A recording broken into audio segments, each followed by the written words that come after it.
নকল যেভাবে যাত্রা শুরু হয়েছিল কচুয়া থেকে, মাদক মুক্ত যাত্রা আমরা কচুয়া থেকে শুরু করব। আর দুর্নীতিমুক্ত যাত্রাও আমরা কচুয়া থেকে শুরু করব এবং সারা বাংলাদেশে ইনশাল্লাহ আমাদের প্রধানমন্ত্রী তারেক রহমানের নেতৃত্বে এগুলি হবে ইনশাআল্লাহ। কথা দিচ্ছি আগামীর বাংলাদেশ, সুন্দর বাংলাদেশ তারেক রহমান সাহেবের নেতৃত্বে আপনারা পাবেন।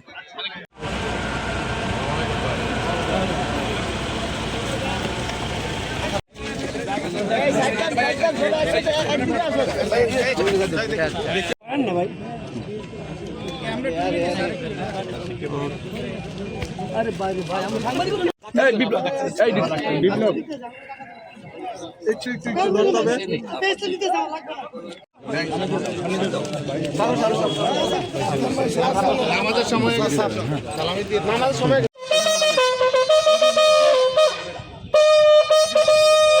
শরীফ ভাই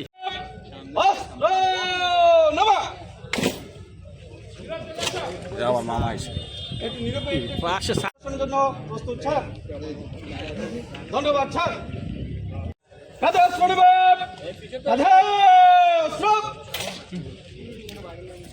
ওনার